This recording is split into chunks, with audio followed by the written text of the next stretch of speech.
So we talked about expressions, so now we're going to be talking about equations, because 2.1 is all about solving equations. So what is an equation? An equation is basically an expression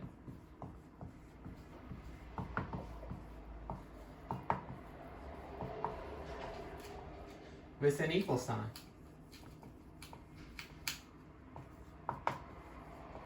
Remember we talked what an expression is. An expression is just letters, numbers, and operation symbols.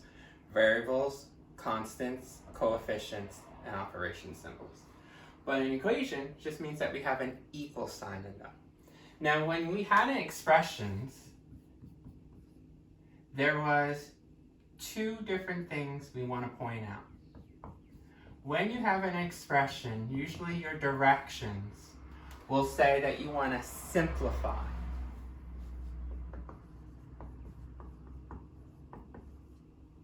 Simplify is a fancy way of saying collect like terms. So remember when we were doing this notebook guy and we had 3n plus 4? Let's say I had a coupon. Let's say they said, hey, first time customer, you get to take off $5 off your order. So if I had this, so this was how much a notebook costs, $3 per notebook, $4 flat shipping and handling, but then I had a $5 coupon that I could take off of any order. Well, keep on saying $4 flat fee, $5 coupon, we can simplify. This is a coefficient. This is a variable. This, since it's added to the variable, is a constant. This, since it's subtracted to this variable, is also a constant. Remember, this is a coefficient because it was multiplied. So, coefficient, variable, constant, constant. See what your like terms are? Notice how I circled them. Remember how we did it in video 1, where if I had two numbers that were integers, I circled them.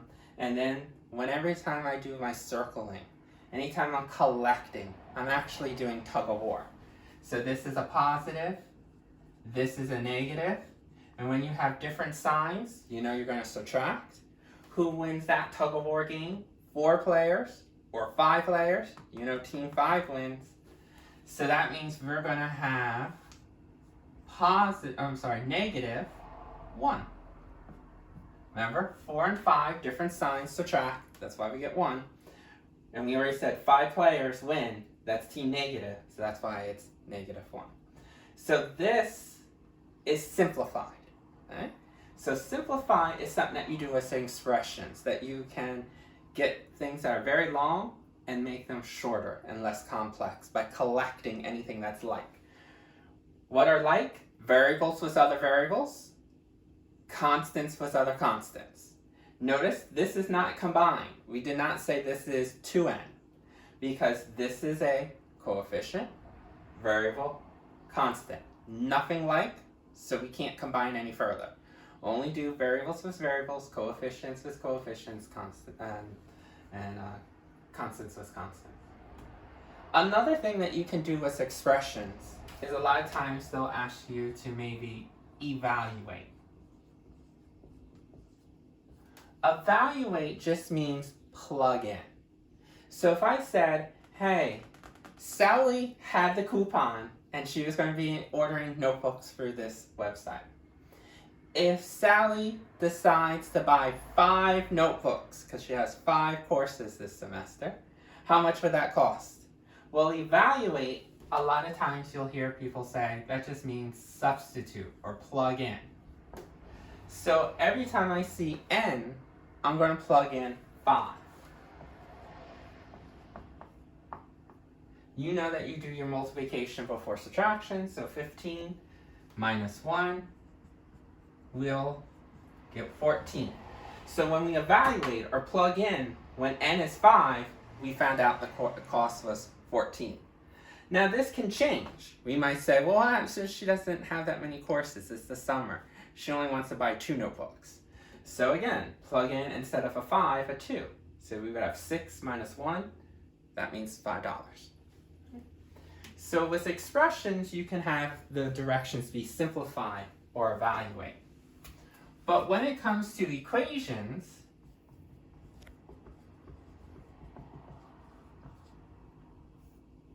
equations have the directions that will say solve. Solve just means that we want to try to figure out what value will make this a true statement. So let's go back to the guy here, 3n, and we'll use the one with the coupon, -1. Okay? And this is the rule of buying those notebooks online with a coupon. And let's figure out, Sally went, used her coupon, and she told us how much it cost.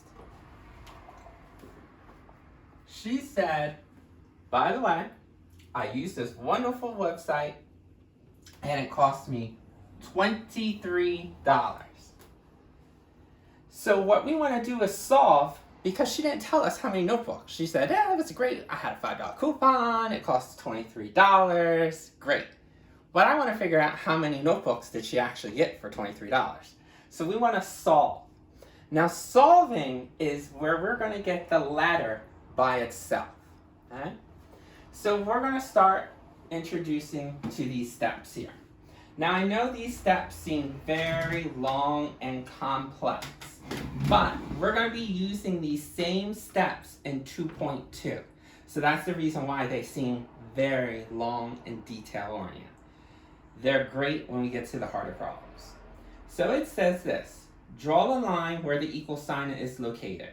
This way you'll split the problem into 2 parts. So anytime you see me have an equal guy and I need to solve, boom, there's a left and a right hand side. The next step says we're going to simplify.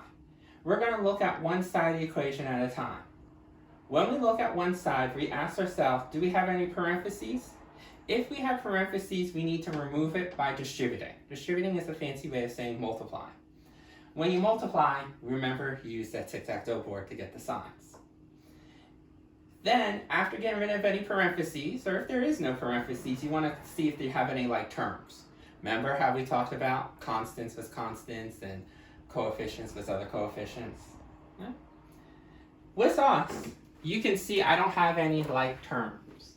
You might be saying, wait, there's a constant here and a constant here. Remember, the directions say, look at one side of the equation at a time. When I look at one side of the equation at a time, you'll see me do this a lot. I'm going to hold up my eraser and just focus on this side. And I ask myself, do I have any parentheses? No. Do I have any like terms? Remember, what is this? It's a coefficient, variable, constant, no match. When you're done with one side, cover up and focus on the other side. So I'm going to focus on the right-hand side. Do I have any parentheses? No. Do I have any like terms? No, it's just a constant. There's nothing else. When we get to complex problems, we will have to simplify. The next step, labeling. Our goal is to get the letter by itself equals a number.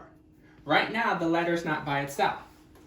We have this letter with a subtract 1 and times by 3. So what we're going to do is we're going to choose one side to be our variable and one side to be our constant side. Since this is the only side that has a variable, we always label the variable side first. So if there's only one side that has a variable, that's easy. Label this side variable.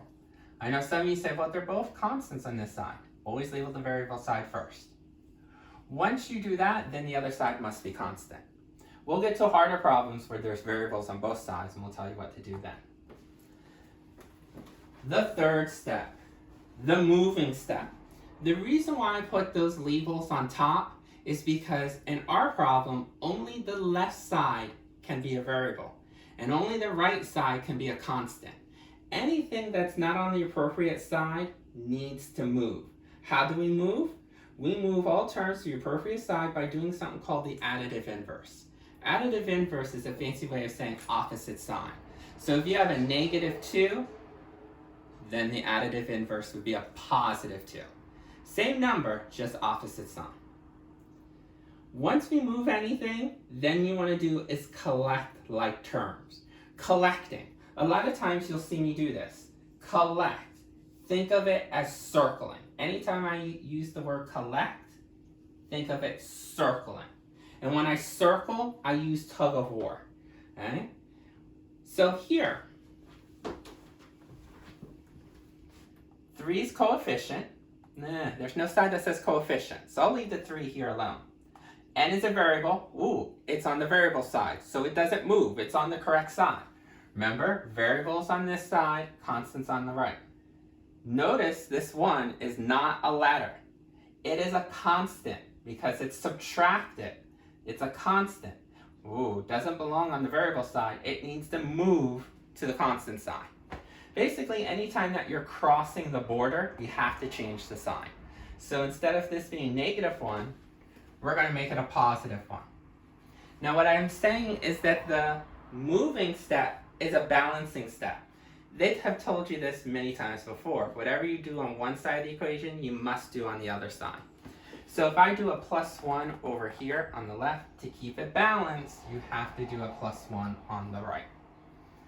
Because these are opposite signs, remember, if we were collecting, 1 negative, 1 positive, subtract. 1 minus 1 is 0.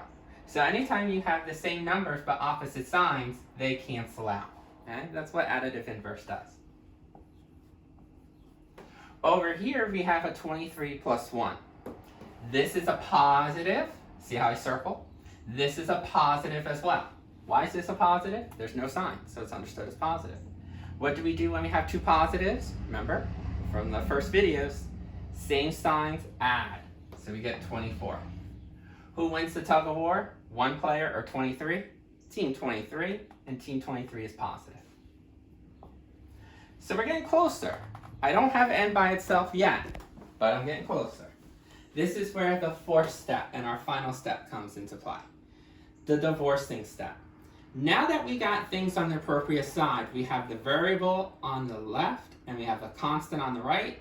Notice there's no side that says coefficient. So how do I get rid of coefficient?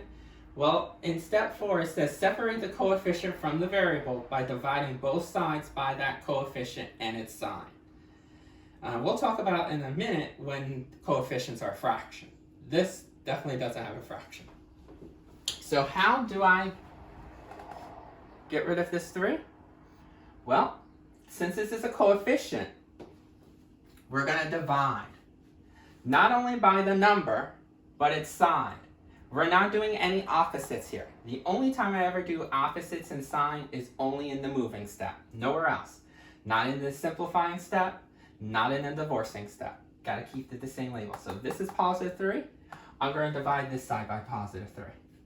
And just like we talked about with the moving step, the divorcing step is another balancing step. That means if I divide 3 here, I'm going to divide 3 here. So 3 divided by 3, that becomes 1. I know a lot of people say 3 over 3, that cancels out, it's 0. The reason why I said is because I want you to realize if I have 5 divided by 5, I know there's a 5 on top, I know there's a 5 on the bottom, but I don't want you to ever do this and say 5 over 5 is 0. There's a 5 on top that cancels as a 5 on the bottom. That's not technically right at all. You can cancel out a 5 on top as a 5 on the bottom, but if there's nothing left, there's secretly little 1s here. The reason why is because think about it. What's 5 divided by 5? It's not 0, it's 1. So I don't want you to say, well, 3 over 3 is 0. Yes, you can cancel them out and leave it with n. But the reason why it works is because 3 divided by 3 is 1. And then what's 1 times anything? 1 times 8? 8. 1 times x? X. 1 times anything will always be the other guy. So 1 times n is just n. So I want you to realize 3 over 3 can cancel out because secretly it's 1n. And 1n is the same thing as n. Alright? And then 24 divided by 3 is 8. This is now solved. Notice you got the variable by itself and the other side is a constant. If we plug in 8 into the problem, you'll get a true statement. 3 times 8 is 24. 24 minus 1 is 23. Notice that the left side is 23. Notice the right side is 23. When you have the left side and the right side equal the same number, then you have an identity or true statement. Okay, so that's why 8 is the only answer that would make it a true statement. That's how we solve this guy. So anytime that we're solving equations, we're going to go through these 4 steps. Simplify, labeling, moving, divorcing.